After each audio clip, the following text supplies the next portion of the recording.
Hi everyone, Mike Lambo here. Welcome to the playthrough, instructional playthrough for Lone AstroTank. I'm going to get straight into this one, I think.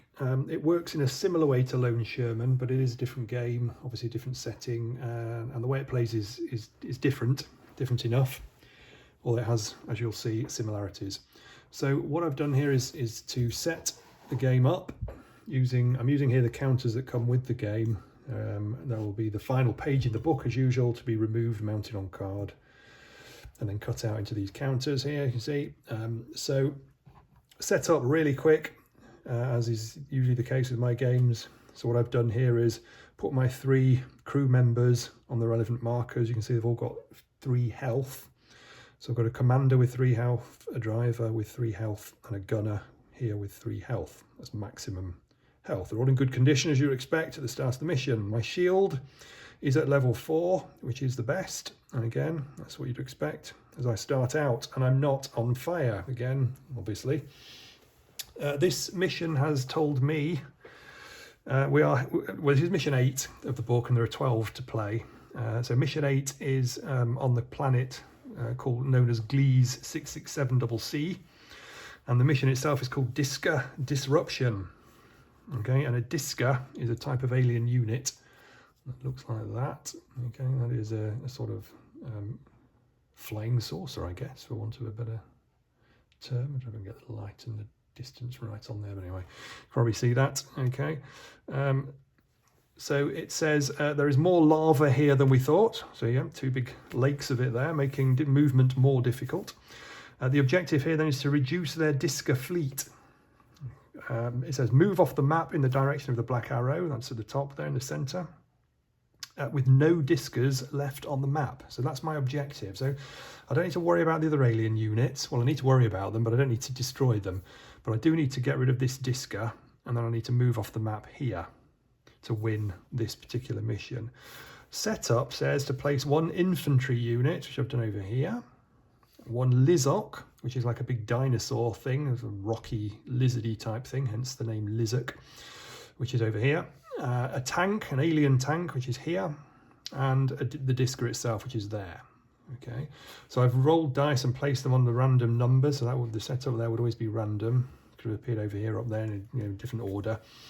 The tank and the Disca, it's important to note, have a facing, so you can see they're hexagonal counters and they have a red line at the front, and plus it's pretty obvious which way they're facing. So the tank is facing up there, facing towards the numbered edge as it says on the setup instructions, and the Disca is facing down there. The Lizok and the infantry don't have a facing, so it doesn't matter so much about them. They are square counters to remind us of that fact. They are starting on those hexes there.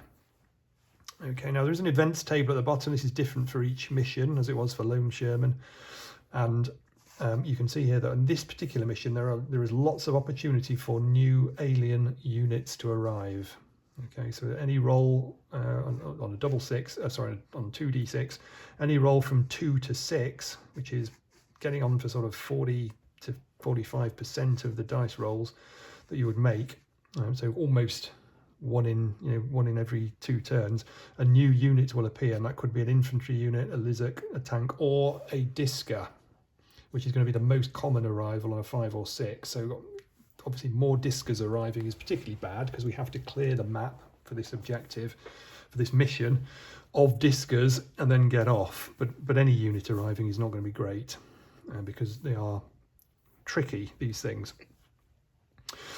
So generally tanks, these are strong, they're powerful, they've got a good strong gun, they're well armoured. The infantry are easier to kill, less well armoured obviously, and from distance not too much to worry about, but if they get next to you they're likely to use their short range anti-tank weapons and they will soon destroy your AstroTank if you're not careful. Discas will whiz around rather manically, pretty fast, and if they get above you or next to you they will drop bombs onto your tank. Other than that, they're not too much of a problem. Kind of making it sound probably a bit easier than it is. The Lizok will stomp around the area. If it sees you, it will charge at you. Otherwise, it kind of stamps its feet in a way which can damage your shields, but otherwise won't cause you too much trouble. But as I say, if it sees you, if it charges you and it hits you, then they are the strongest alien unit with that particular attack. So there are facts and figures up here. We'll have a look at those as we go through. There are odd actions that your 3 crew members can undertake here. We'll deal with those again. We've got a chart here for moving the AI units around, the alien units around. We've got a hitting and damaging chart here, and the end of turn events here. Okay, so we'll work our way through. There's no turn limit for this game. You just got to achieve the objective or not. The 2 ways of losing the game are firstly to lose all your crew members. So we just remove the counter, and underneath there it says killed in action, or KIA. So we need to avoid losing the 3 of them. In fact, losing any one of them can be pretty bad, really, because it does limit what you can do with your tank. The other way to lose is to have too much fire, or in fact to have any fire and then roll the wrong sort of thing on the fire check, which we'll do when we need to. So let's start then. Follow the charts through. There are 5 phases to each turn, so opposed to the 7 that there were in Lone Sherman. So the first phase here then is the ADF phase. So we are the ADF, the Astro Defense Force, and we are driving this little AstroTank down here. Go to the counter, especially for it. Okay, again, it's a hexagonal counter because the facing does matter. Okay, I'm allowed to place this, well, I place it in this hex, so it's come out the back of this transporter here at the bottom, and I'm allowed to face it in any direction, and I've decided to face it up there towards this tank, which has conveniently started there. Okay, the line of sight rules in this game work the same as they did in Lone Sherman, which, for those who are unfamiliar with that, generally you can see along straight lines of hexes only. Okay, to keep the rules nice and clear and simple, so that you don't need lasers and bits of string and rulers and so on. Okay, you need to sort of be doing all this kind of thing to work out whether something passes through something else. You can only see along the straight line hex, but there are no blocking obstacles along here. Okay, there are buildings hexes, which are these things here. They block line of sight. There's hills, which are those things, and they block line of sight. And there are rocks hexes, which also block lines of sight. These rock lines, as I've called them, do not block line of sight. You can travel through them as well. You can travel through buildings with all units. You can travel over hills with all units. You can't enter rocks hexes, although discers can, because they fly. So their rules are slightly different, but again, we can deal with all that as we go through. So let's get cracking then. So the first thing then is my phase, as say the ADF phase, and I have 3 crew members. Now I can activate these in any order. So the driver is generally good at driving. The commander is generally pretty good at everything, and good at some other things as well. And the gunner is generally good at firing, but can still move the tank around and so on. Okay, so you've got, they can all do bits of each thing, but obviously they have their own specialities. What I don't want to do is leave my tank in the line of sight of this tank, because it's likely to fire back at me if I do that. But I do want to get some shots against it before I decide to, before I then move away. Remember, what I don't need to be doing in this mission is destroying this tank, or this Lizard, or this infantry. I can, and obviously it will help if I do, but I don't have to achieve the outcome. And it's important to remember that. If you get too embroiled in this particular mission, and there are a couple of others like it, if you get too embroiled in battles, you'll find that the aliens flood you with reinforcements if you're not careful, and before you know it, you have no chance. So you've got to keep the mission in mind. And the mission here is to disrupt their discer capability. I need to clear the discers and get off the map. So I'm going to, I think, go with my gunner first. Just get some shots off, hopefully, and then see how we're doing. So the gunner has full health, 3 health, so he gets 3 dice. So roll 3 dice. And he's got a 1-1-5. Okay, so the 5 then is a fire or extinguish. So he could at this point put a fire out if we had anything on the fire level, but he doesn't, so we're not going to extinguish anything. So we want that 5 for a fire command, of course. So he's going to fire the gun with that. The 2 1s are, he can reverse the tank backwards, but no need to do that at the moment. I can't anyway, because the hex directly behind me is off map. Or he could repair the shield once or twice, using both of them, if it was damaged, but it's not. So I don't need that either. So at the moment, there would have been a good sort of, if we'd just been hit, that would have been great to put out a fire and repair the shield, but don't need to do that one to fire. Fortunately, that's a double, And a double means that he can do something called aimed fire, which is a standard fire command, so attack if you like, but he will get a bonus of -1 to hit and +1 on the armor piercing. Okay, so and only the gunner can do that particular action. Right, so first thing I'm going to do, and I think I'll take the normal shot first. Okay, with the 5. So what I like to do in these games is keep the other commands there, so I don't forget what they are. If you start rolling those dice, it's easy to forget what you rolled. So just pop those aside. I'm going to use the 5 so I can roll that one happily because it's gone now. And I'm going to use that as a fire order. So first question is, do I have line of sight to a target? The answer is yes, but only this tank here. Fortunately, I'm going to fire at this tank. Okay, so I count the number of hexes as we did in Lone Sherman. 1, 2, 3, 4, 5. You notice these maps are slightly larger than the Lone Sherman maps in terms of there being 7 hexes across rather than 6. So you've got a slightly bigger battleground. 1, 2, 3, 4, 5 to get to the tank. So there are 5 hexes from my tank to this target, and the size of the alien is then taken into account. It's on the alien chart here. The alien tank is size 4. So to that 5 I add 4, that's 9. So I need a 9 to hit this tank. Okay, so it's a fairly large thing, but it is some way away, so it will take a 9. So I've got something like a 1 in 4 chance of hitting that. All this information is down here and once you've read the rules and you get used to it, all the information you need is in this chart here. Looking at it now probably doesn't make much sense, but once you know the game, that's a really good reminder for how you play it. And again, if you've played my games before, you'll know how that works.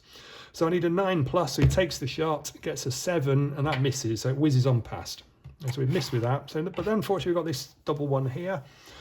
And now if these were 2 4s, for example, I'd have a decision, wouldn't I? Because I could either fire twice as a normal shot, or I could fire once using it as a double for aimed fire. So sometimes I'll give you a choice. In this case, it just gives me more options, because rather than using it as reverse or shield, I'm going to use it for aimed fire. Okay, but you do use both dice to do the one command when you use it as a double. So using both of those 2 1s, I'm doing aimed fire. So again, it would be a basic 9, but this time I reduce the to hit value by 1 to 8 because I'm aiming carefully. The gunner is using his skill here. So an 8.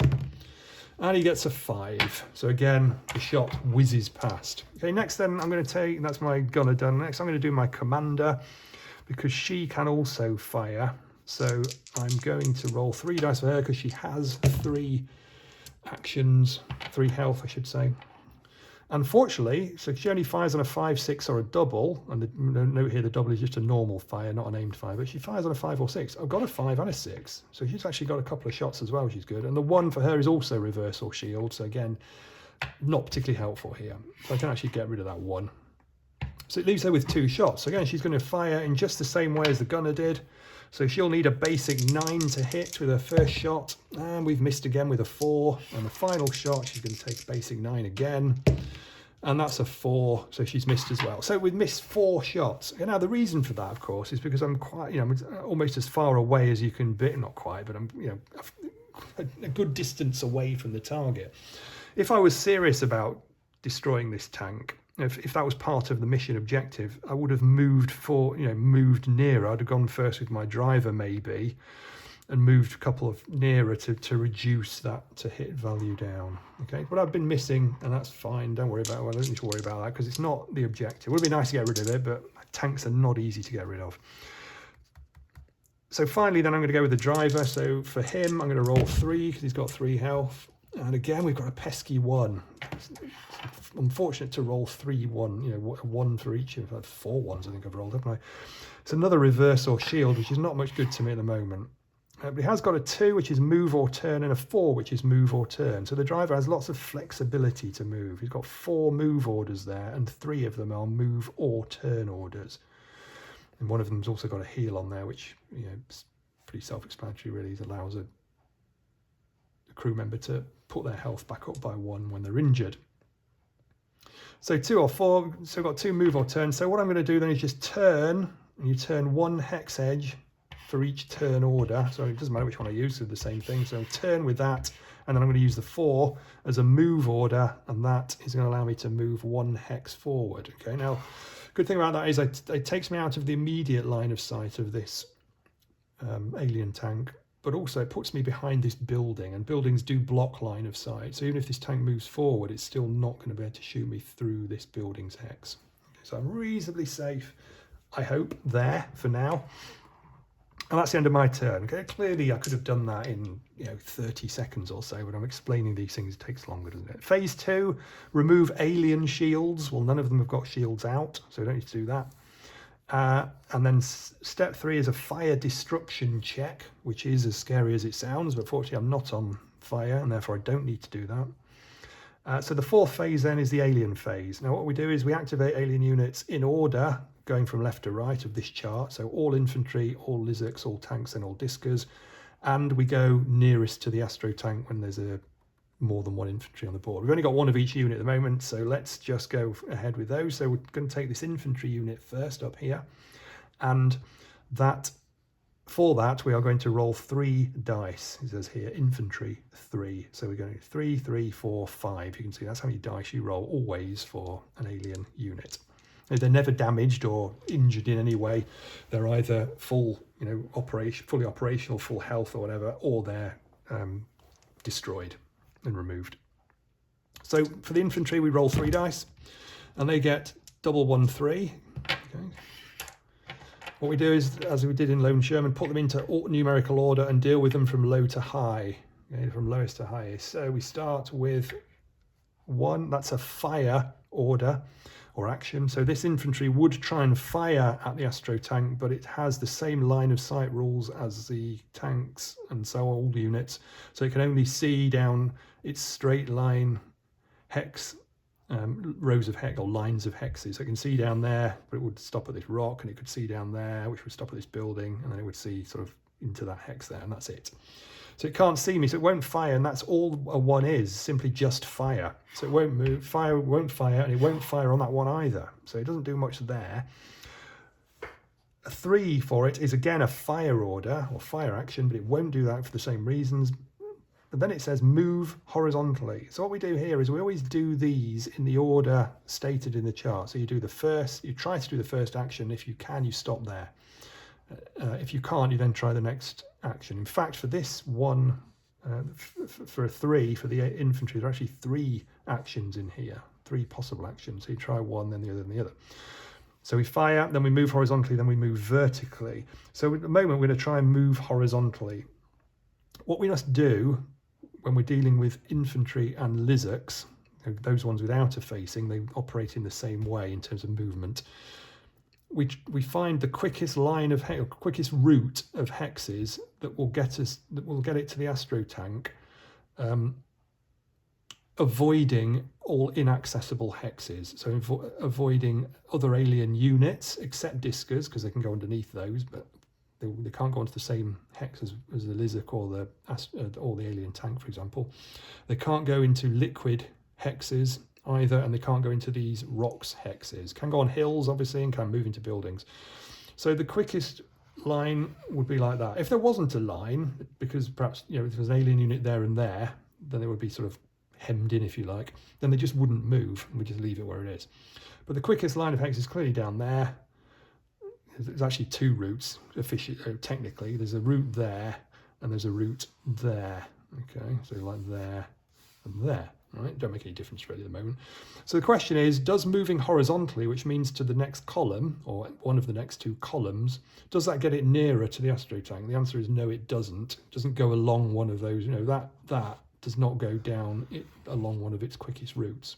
So we don't do that. Instead, we move to the next order, which is move vertically. Does that do it? Yes, it does. So it goes down there. Now, once you get your hang of these orders, they're dead easy. It's very intuitive. You can, for most situations like this, you can instantly see, yes, that's clearly the quickest route, and clearly it needs to move vertically. So just move it down. But there is a the rules are technical because it means you never have to make a decision for the aliens. The rules will always mean they will move as they move.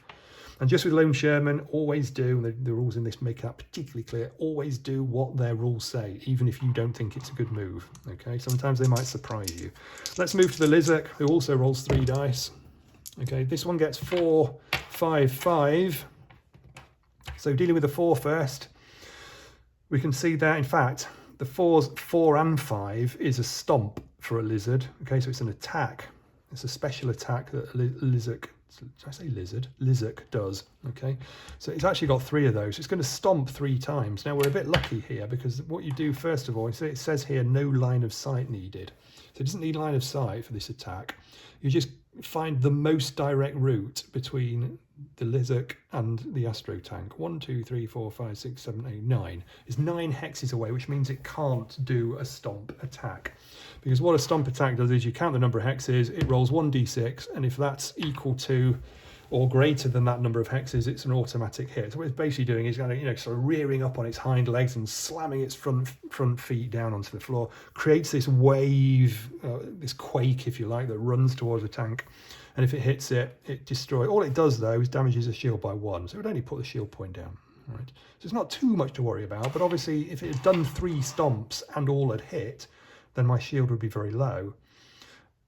What that can do is weaken you then for attacks by other units, because obviously the tank and the disco will activate after that. So having a lizard too close is always a bad thing.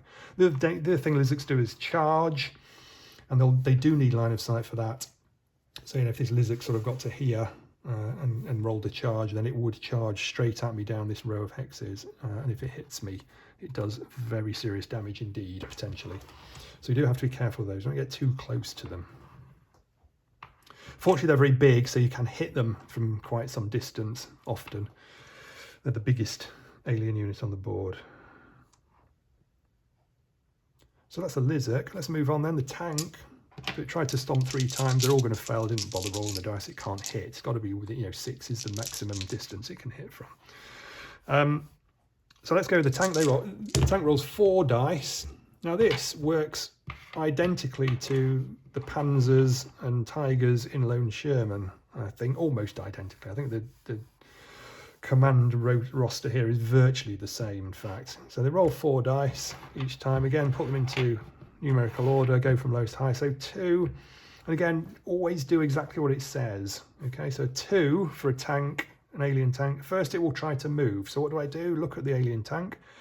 Ask the question, is the hex in front of it accessible? In other words, make sure it's not liquid, make sure it's not off map, make sure it's not a rocks hex, make sure it's not another alien hex, make sure it's not the AstroTank itself. Okay, it's not. It's a clear, accessible hex. A building's hex is also accessible. In other words, so's a hill. Is it a hex it can move into? Is there any reason to say it can't move there? Answer no, therefore it will move there. Okay, and you do that, just do it, that's what it says, so just do it. And again, sometimes it might feel like it's making a silly move, but who wants a predictable AI? If it couldn't move, then it would try to turn, and the turn rules are the same as they were in Lone Sherman for those of you who have that game, but they're explained here and I'm sure have a chance to look at them.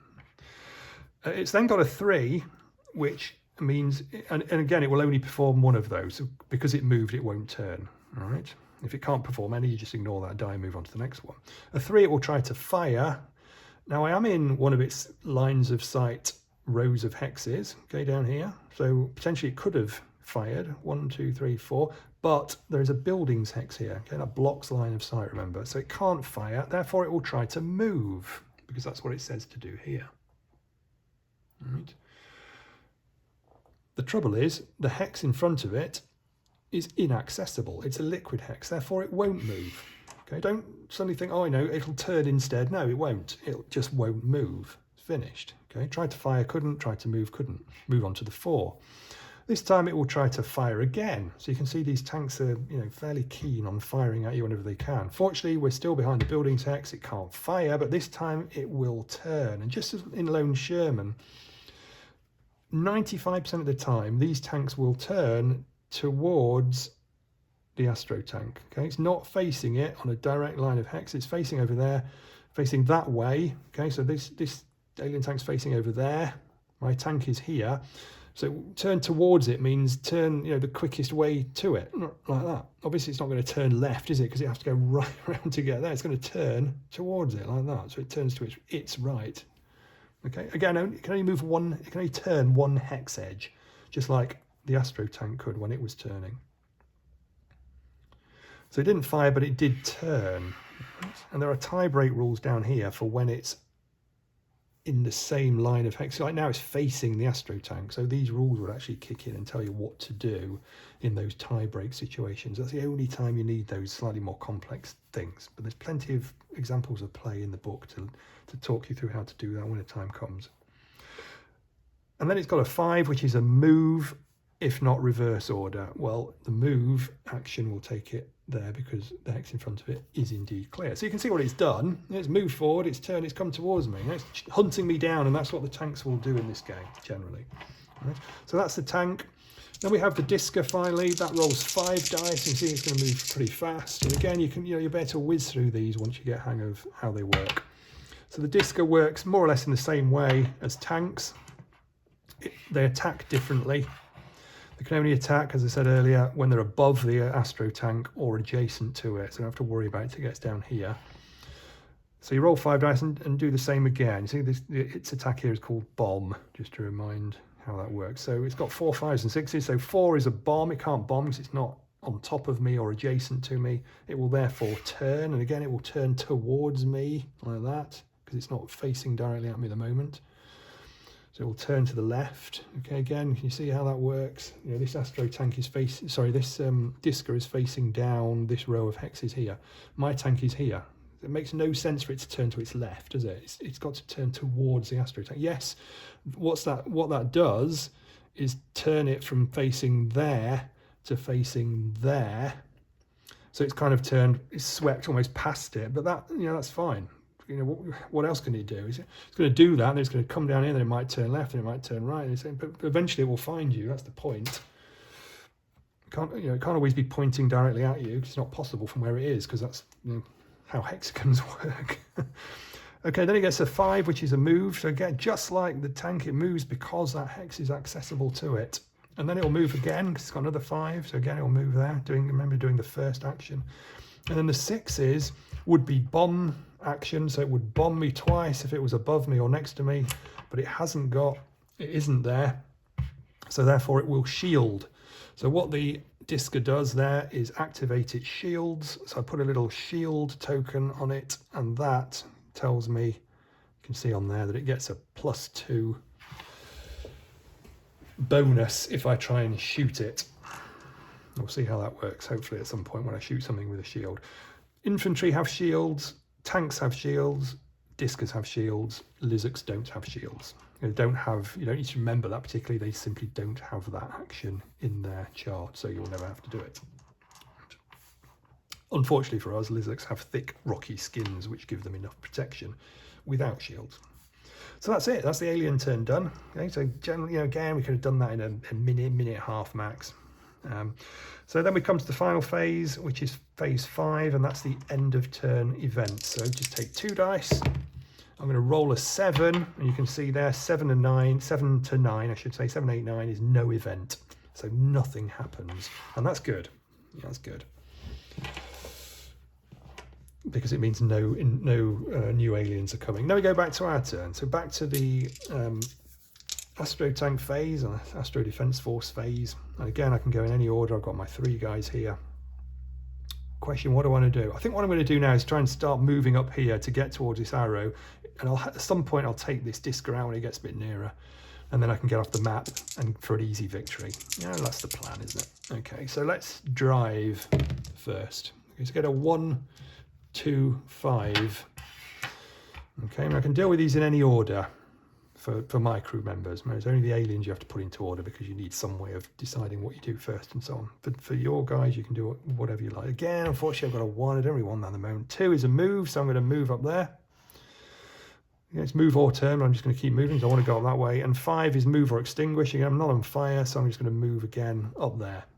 Okay, conscious that I'm starting to put my rear armour towards this tank, and the rear armour of the AstroTank is weaker. There's the chart up here, look, you can see AstroTank is a size 4, and its armour, working in the same way as it did for Lone Sherman, its front armour is 8, its front side armour, so these 2 angled bits here, 7, its rear side armour, these 2 bits here, is a 6, and its rear armour right at the back there is a 5, so it gets weaker further round you go. T is top armour, which the Sherman didn't have, so the AstroTank has top armour, and that's to defend against bombs being dropped directly on it from above. You can see that's the weakest armour, so we don't want to be getting underneath any Discers anytime soon. Okay, now I'm going to go with the Commander next, because I think she can help us move as well, hopefully. Yeah, that's pretty good. Again, unfortunately, there's a 1 there, which is no good for me at the moment. But she has got 2 move or turn orders. So I'm going with her. I'm going to turn and then move. Okay, because I want to get around this lava to get out of there. I just want to keep away from these as well. I've now put my rear armour towards that tank, which is a bit of a nuisance, but hopefully we'll be okay. That leaves me with a gunner, and I'm really hoping that the gunner will be able to turn this tank. Unfortunately for me, the gunner only has 1 turn order, and that's a 2, but of course does have 3 dice, so hopefully he'll roll a 2 and a couple of fire actions, because I want to maybe have a pop at this infantry here. Can't see, oh actually I can see this Discer. You can see this Discer. Remember, Discers fly, so the Discer is kind of up here, so I can see the Discer over this hill. It doesn't block line of sight to a Discer. Basically, if Discer is in your line of hexes, you can see it. Nothing will stop you seeing it because it's flying high. So I could actually have a pop of that. Anyway, let's see what the gunner gets. First of all, oh dear. Oh dear. Now, in terms of the gunner firing, that's the only roll you can get, 1, 2, 3, where he cannot fire, because that's a reverse or shield, move or turn, move or heal.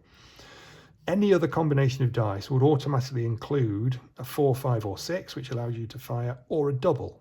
Okay, so even if I got sort of double 1, 3, I'd still be able to fire, better do an aimed fire, in fact. But I've actually rolled 1, 2, 3, which is the only combination of dice, which means you can't fire. So I don't know, maybe the guns have jammed, or whatever. For whatever reason, there's no firing going on this turn for the gunner. Won't happen very often. So that's the only roll. But what it does allow me to do is move or turn and move. So fortunately I can turn, and I don't think I really want to move any closer. I would have liked to maybe turn again, but I can't do that. So that's all I'm going to do this turn. So not the best turn I've ever done, I have to say. But that's it. Let's sort of hold my breath and see what happens. So phase 2 is remove alien shields. So the Discer's shield comes to an end. Then we do a fire destruction check. We haven't got any, so that's good. And then we do them again. So let's go a bit quicker this time. So this infantry, maybe I got a little too close to it. I did expect to get some some fire orders, but I didn't get them. So let's see what it does. 2, move vertically. So obviously its quickest line of hexes is here. 1, 2, 3. It'll never move horizontally now because that doesn't get it closer. It will only come down this track now here. So a 2, move vertically is a first try. Yes, it will. 4, move vertically. Yes, it will. Unfortunately for me, it's rolled a 5 and not a 6, because that 6 would have been a fire order. In fact, if it rolled any fire order, it would have fired at me, but particularly now when it's close. It's rolled a 5, which is move horizontally, move vertically. Now, when infantry or a lizard are adjacent to you, they won't move again, because obviously they are right there. So any other move won't take them closer to me. So we can just ignore that 5, fortunately. If we look at infantry for a moment on the alien chart, you can see they're size 5, so that means they're fairly small, difficult to hit. Remember, we add that to the distance. So even there, I need a 6 to hit them, because it's 1 distance plus 5 size, that's 6 to hit. That's not too hard with 2 dice, of course, but as soon as they get 2, 3, 4, 5 away, you're looking at needing 7, 8, 9, 10 to hit. So they do, from a distance, infantry are difficult to hit, as you would expect. Sorry, looking at the wrong bit. Infantry there, 5, yeah. So size 5. You can see though their shield is 8. Their armor is 8 all the way around. So they've obviously got some kind of bodysuit on.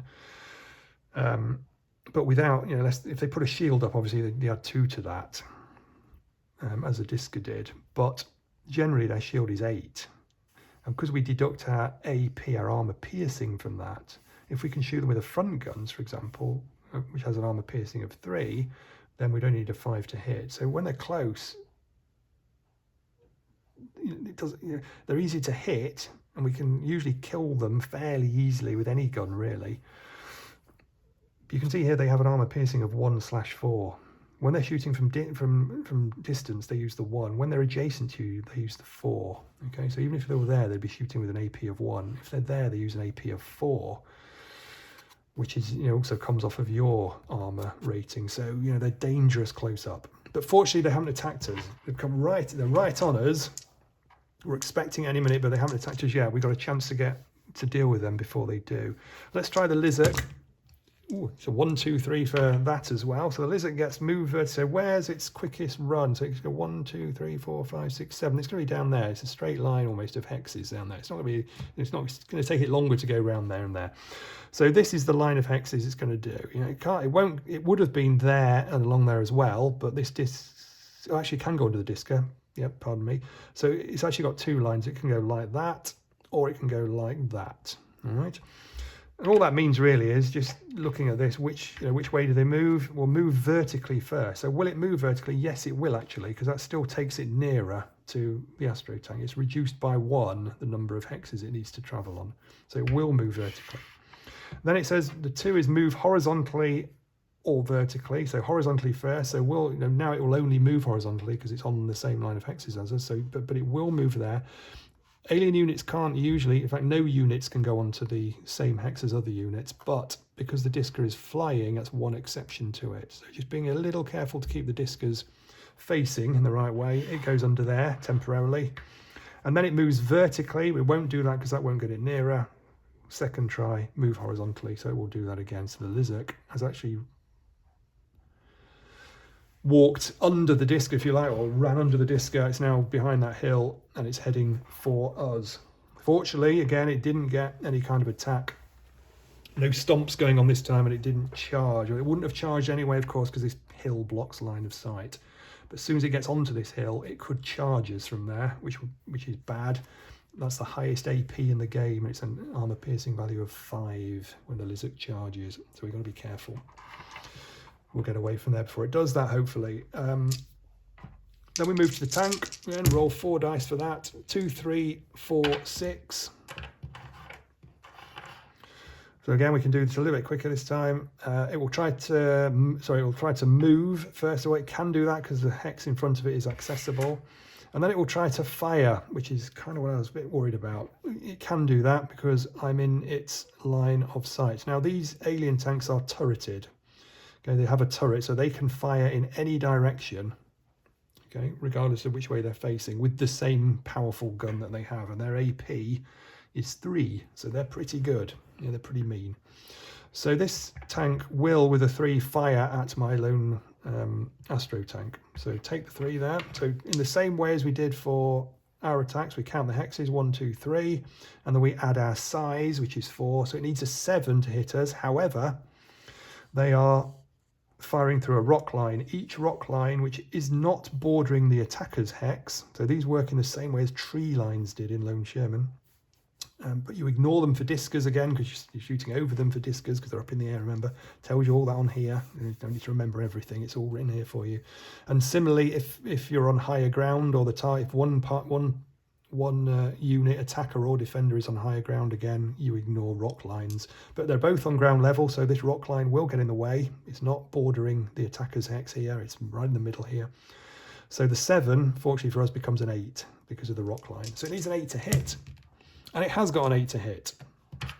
It has got an 8, still got 2 actions. I need to remember that, leave those there. It's got an 8, so it has hit us. Okay, so this is shot and it's hit us.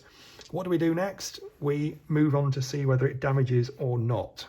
Okay, so we need to calculate the target's armor value. So unfortunately it's hitting my rear side armor. Okay, remember that's rear side, that's front side, that's front. So it's rear side armor it's hitting. My rear side armor is only 6. It's not great. However, I can add my shield to that. Okay, so it's 10.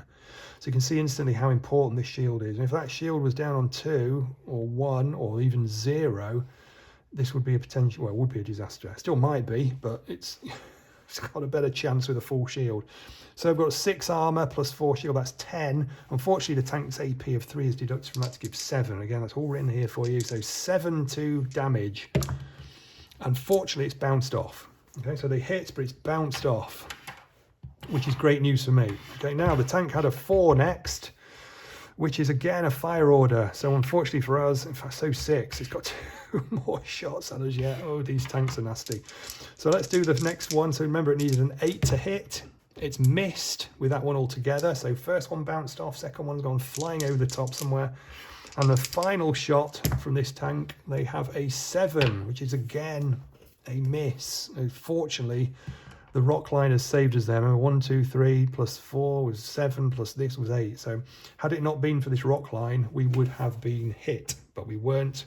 So they've shot and they've, I know, deflected off the rocks and missed us. So that's the tank done. They're lucky there, moved in behind us, shot 3 times, missed them all. Well, hit 1, bounced off. Let's see what the disc is up to then. I'm fearing now that this is going to come in a bit close as well, but I don't think it'll get to us with this turn. Let's see what it does. You never know with these things.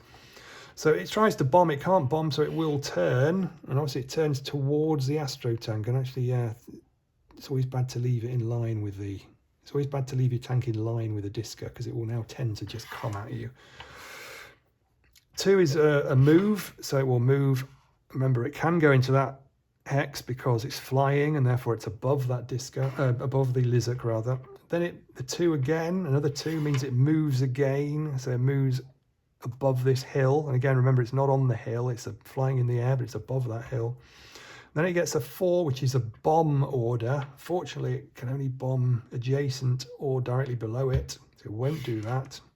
And that then becomes a turn action, or turn order. But it won't turn, because down here, if we look at all these things, it will only turn. These are the kind of tie-break rules. And it's facing straight at the AstroTank here, so we've got to think, well, which way is it going to turn? Usually it would turn towards the AstroTank, it's already facing it. It will only turn in those situations if the hex in front of it is inaccessible. And obviously for a disca, that's not generally going to be the case, because it can move on to any hex, unless it happens to be off map, but I'm not sure that can be possible anyway when it's facing the, it can't, can it, when it's facing the AstroTank? Can't have an off map hex between them. So it won't move there. It's not, it would, this also applies if the AstroTank was directly behind it like that. That also gives you some tie-break rules for that, but it's not that situation. So it will say here, if directly facing the AstroTank or directly above it, in the case of a disca, do not turn. Okay, so it won't turn. Move on to 5, and the disca there is another move order. So it's coming again. There it is. Okay, so yes, it didn't reach us, which was good. But my word, everything is closing in on us, and we are actually stuck now. We can go under the disca if we want, because again, remember, it's flying. We can't go through the infantry; they're blocking that way.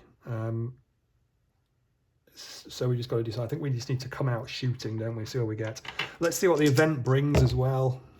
It's another 7, which is another no event. So at least they're not reinforcing, which they could well have done. Back to us. Here we go. So what are we going to do? Are we going to fight yet?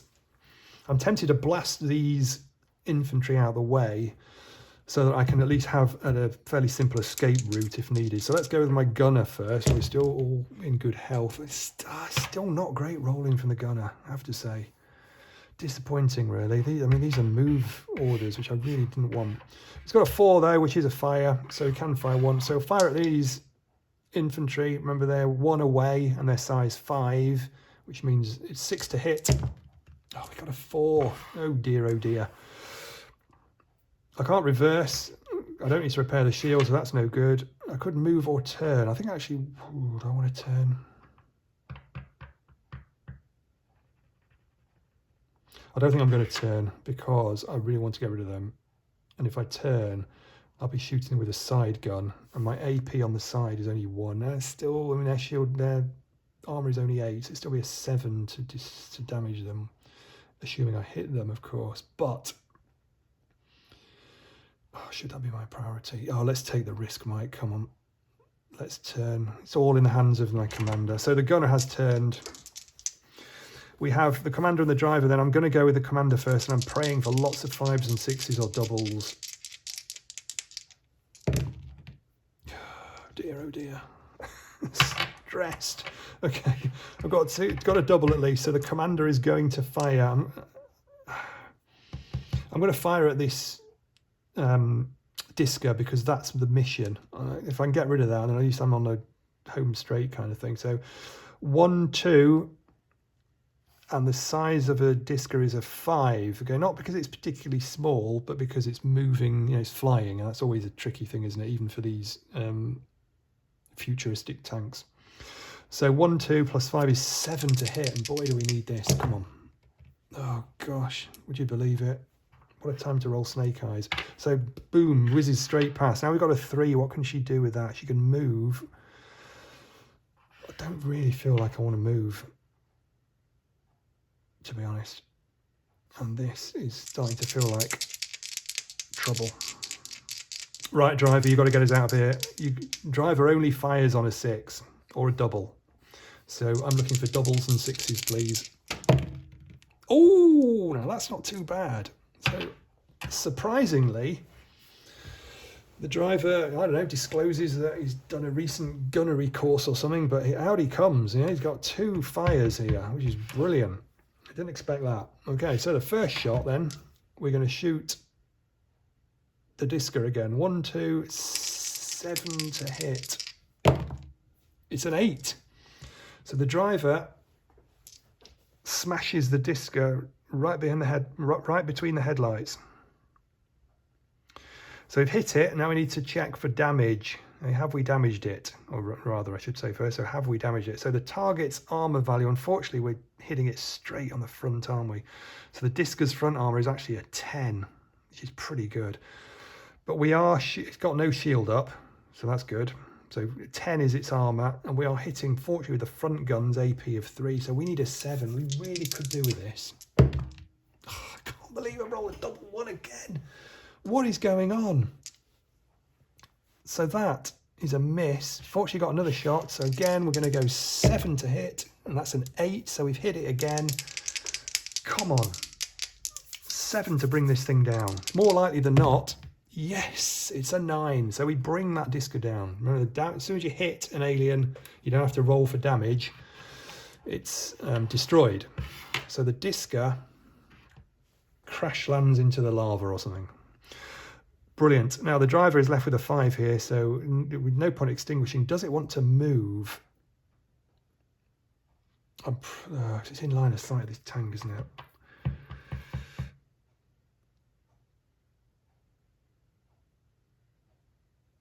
Moving doesn't really make any difference. No, it does make a difference. The infantry will be attacking us from the rear as well. I'll stay there. I'll stay there.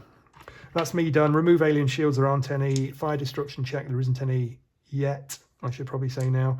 So the infantry, then the alien infantry will go first with their 3 dice. And I don't want any fire orders. They've got fire orders coming out of everywhere. They've got 2 1s, which are both fire orders. So the first one, the infantry will fire. They are adjacent as well, of course. So they're going to go 1. Oh, they're 1 away. My size is 4. They only need a 5+ to hit. And they have hit with the first attack. My front side armor is 7. My shields are full, which are 11. Unfortunately, it's got this AP of 4 because it's adjacent. So if it's shooting from here, it would need 10+, but from there, it needs 7. What a difference, eh? And it gets 9, so it's hit. So we have been hit, we have been damaged. So for the AstroTank, we roll on this damage chart down here, none of which is good. And we've got a 6. Okay, so the 6 says 3 fire. Okay, so straight away my fire level goes up to 3.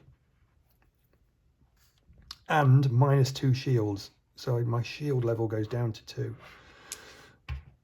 The infantry will then fire again, so still needing a 5 to hit, and they do hit with a 10, but this time my front side armor is 7, my shield is 2, means I've only got 9 on my armor. And their AP is still 4, of course, so they just need a 5. And they get an 8, which means they've hit again, and I'm going to roll a 3 on the damage chart this time. And a 3 means that I suffer another fire, so my fire level is now on max at 4. I've got -1 health to my commander, so she has been injured in that attack, so she's down to 2 health, which means she'll only roll 2 dice. And the shields are -2, so they've gone. So my shield level is now 0. Finally, the infantry have a 2, and they move vertically or horizontally. They won't move because they're adjacent to me already. Okay, here comes the Lizard. Give it your best. Go on, give it your best, you horrible lizardy thing. It won't move vertically because it's got to move horizontally now to get nearer to us. It moves up onto this hill. It then moves again horizontally onto the hill. And then it does a 4, which is a Stomp Attack. Okay, now all a Stomp Attack does is reduce my shields, which are already at 0, so technically I don't really have to do this, but just to show you how it works, you count the distance 1, 2. Remember, Stomp doesn't need line of sight, it just does it and sends a quake towards you. So it can be from anywhere on the map. Just take the most direct route. It's 2 hexes away, so it would need a 2+ to be successful. So only a 1 to fail. It gets a 2, which means it would stomp. The quake does hit me. It would damage my shields by 1, but my shield's already 0, so nothing happens. Okay, it wasn't too bad. We kind of got away with that. I can still some hope here.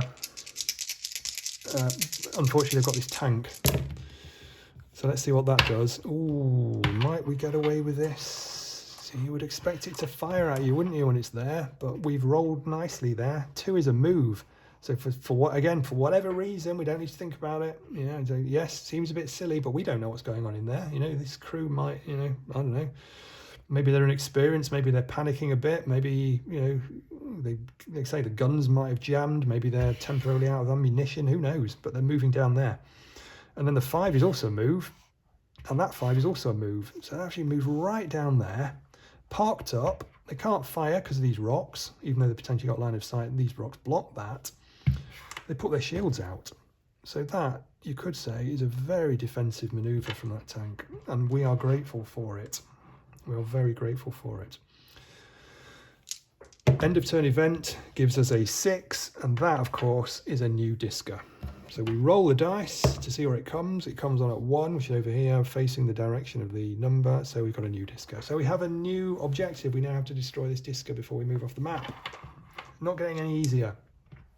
We go back then to my phase, and we are in a spot of bother, to say the least. Now, as I said at the start, the only 2 ways to lose are if all your guys die. Okay, now you can see that's going to take some doing, because I've been in a pretty bad way as it is, but I've only lost 1 health of 1 crew member. So I've got another 8 to go yet before I lose, plus you can heal them up. So managing that is part of the game. Obviously, the worst thing about having an injury is I'm only rolling 2 dice, so the commander becomes much less effective than she was. Managing your shields is also important, because when attacks come in, you've seen already that, you know, as soon as your shields start depleting, the attacks are very likely to hit. So we've got to get that repaired, but there's 4 of those to do. The fire level is also at 4, which is the max. Won't go any higher. And when we get to the fire destruction check, it says roll a number of dice equal to the current fire level. So I'll be rolling 4 dice. Okay. It says if any die shows a 1 result, the AstroTank is destroyed. It blows up and the mission ends in defeat. So the most common way you will lose at this game is having your tank blow up because it is on fire. All right. You know, that's the main. Yes, all your guys could die, but 99% of the time your tank will unfortunately blow up. Okay, when you lose. So most imminently, now if the stats are in the book for you, but you know, rolling a 1-on-1 die is something like it's a 1 in 6 chance, isn't it? Let's be honest. Rolling a 1-on-2 die suddenly becomes, you know, around about a 30% chance, so almost 1 in 3. On 3 dice is like 40%, and on 4 dice is over 50%. You're more likely to die than not. So it's certainly worth getting this level down if we can. So we've got lots to think about. Plus, of course, we're right in the middle of a firefight at the moment. We've got a lizard, you know, heading towards us. We've got infantry right on us. Fortunately, we got this tank. Seems to have taken a bit of a, I don't know what it's doing, but it must be repairing itself or something. I have no idea. It's gone out of the way for now. We've also got this disca coming in. We're in what you would, you know, technically known as a right mess. Okay. So what I'm going to do then is start with my commander and just see what we get and just take it bit by bit. So she gets a 1 and a 6. So she can repair the shield. I think I'm going to do that.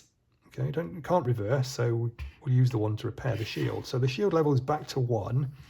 She's also got a 6, so she can fire, okay, which is really tempting, or heal, which is also really tempting. Okay, so she could go back up to 3 health, which means next turn, of course, she'll roll 3 dice. However, I'm in a firefight. I want to fire. I'm angry as well because I've been virtually destroyed. My game has been ruined. My video's been ruined. All my viewers will think I'm rubbish at my own games. So I'm really, really angry. So I want to fire. I'm going to fire. I'm letting my emotions take over. So she's going to fire with this 6. So we're going to shoot at this time. I'm going to shoot at these infantry because they did the damage. So 1 plus the size of 5, 6 to hit. Come on, commander. Yes, she gets that. So she's hit these alien infantry with a 9. Their shield, their armor rather, is 8 from all directions, and they don't have a facing. So there's 8 to hit. But I'm shooting out of a side gun. You remember these side guns go down these lines here. Front guns only go forward, rear guns only go backwards. So my side gun is only an AP of 1. So I do need a 7 to destroy. And I've got an 11. Get in there. So those aliens are destroyed. So my commander, who's got a pretty serious injury, has repaired the shields and cleared the infantry off the board. I mean, yeah, there's got to be some kind of medal coming there, isn't there, for that?